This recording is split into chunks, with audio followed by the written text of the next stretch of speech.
Նոյեմբերի 2-ին ժամը 19:50 Նինոց-Մինդայում գրանցվեց երկրաշարժ, որը բավականին ուժեղ էր։ Այսպիսի երկրաշարժեր մեր տարածաշրջանում գրանցվում են հաճախակի։ Թեմայի հետքերով եղանք սեյսմիկ կայանում և տեղում հարցազրույց ունեցանք վերջինիս աշխատակցի հետ, ով մանրամասն ներկայացրեց կայանի աշխատանքային պրոցեսի մասին։ Կապը մակտիկում կապն է, եթե Թբիլիսի սեյսմիկ մոնիտորինգ կենտրոն մեկնեն, ասենք,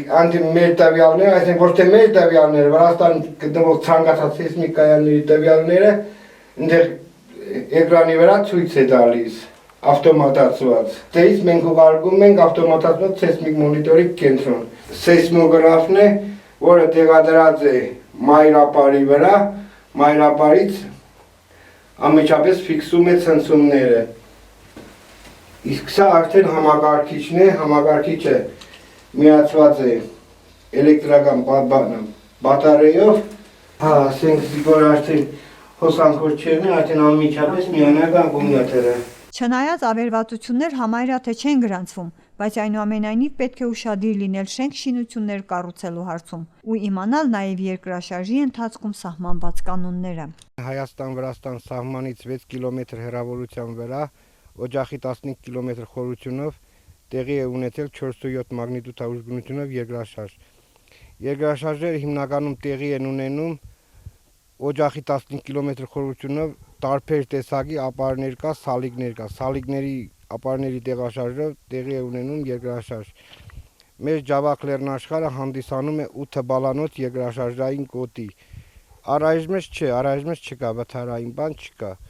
Բայց ես քաղաքապետարանին կամ պետական իշխանություններին կոչ կենեմ, քանի որ զարգացած է շինարարությունը,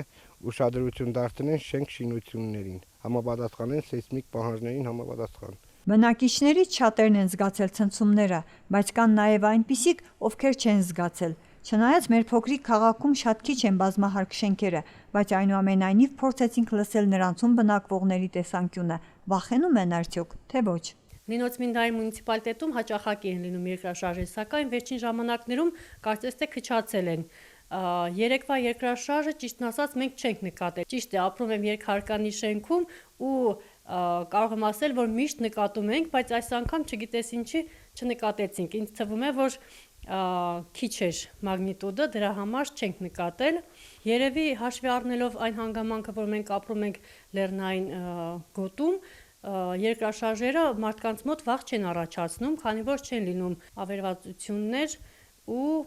չնայած իմ տեղեկացա, որ 4.7 մագնիտուդով երկրաշարժեր եղել, բայց մենք չենք զգացել ու չենք վախեցել, հուսանք, որ մարդկանց մոտ այն վախ չի առաջացնում և մարդիկ կապրեն իրենց բնականոն կյանքով։